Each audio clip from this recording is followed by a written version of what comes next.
श्री स्वामी समर्थ। आज मी 1 किलो लाल मिरचीचा काळा मसाला करणार आहे, खानदेशी मसाला, बागलाण तालुक्याकडचा। हे बघा, यांचं काहीचं नाव येतं, काहींचं नाव काही येत नाही, तर म्हणून मी नाव काही घेत नाही त्यांचं। हे दगडफूल म्हणता, याला काय म्हणता माहिती नाही।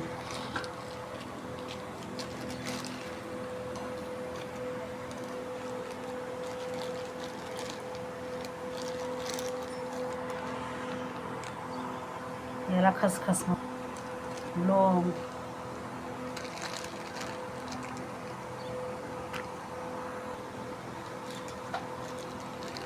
हिरवी विलायची, जिरं, मिरी, शाजिरं, हे हिंग आणि सुंठ, हे खडे मसाले सगळे 21 प्रकारचे आहेत। त्याबरोबर 3 पावशेर खोबरं घेतलं, 3 पावशेर धने घेतले आणि 1.5 किलोची करप घेतली।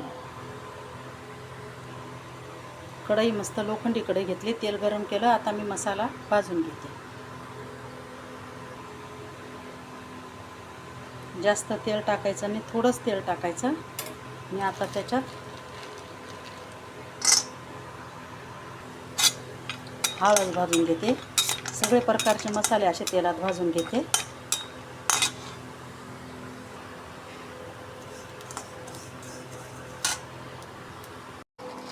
खडे मसाले सगळे भाजून घेतले मस्त तेलामध्ये।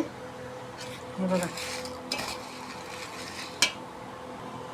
आता खोबरं भाजून आणि धने भाजून घेते।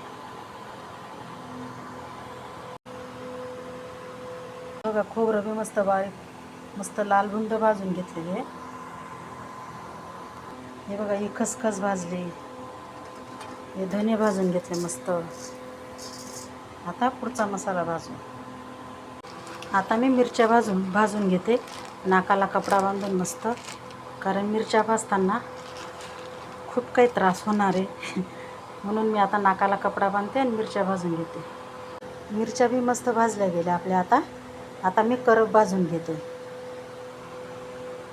हे बघा, उन्हाळ्याच्या कांद्यांची मी करप करून ठेवली होती। आता थोडं तेल टाकून हिला मी भाजून घेते। हे बघा, करप मस्त भाजून घेतली तेल टाकून। कस्तुरी मेथी बी भाजून घेतली, गुलाबाची पानं तसेच ठेवली, बिगर भाजायचीच टाकायची। मिरच्या गार होऊन गेल्या, मस्त मसाला गार होऊन गेला। मी आता बांधून दळायला घेऊन चालले, म्हणजे मी नाही चालली, माझे मिस्टर घेऊन चालले।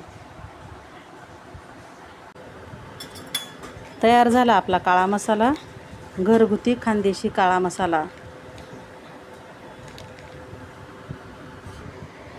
वर्षभर टिकणारा हा काळा मसाला। कसा वाटले ते कमेंट करून सांगा, लाईक करा, शेअर करा आणि असा मसाला करून खा। आणि आवडल्यास माझ्या चॅनलला सबस्क्राईबर करा। खानदेशी काळा मसाला।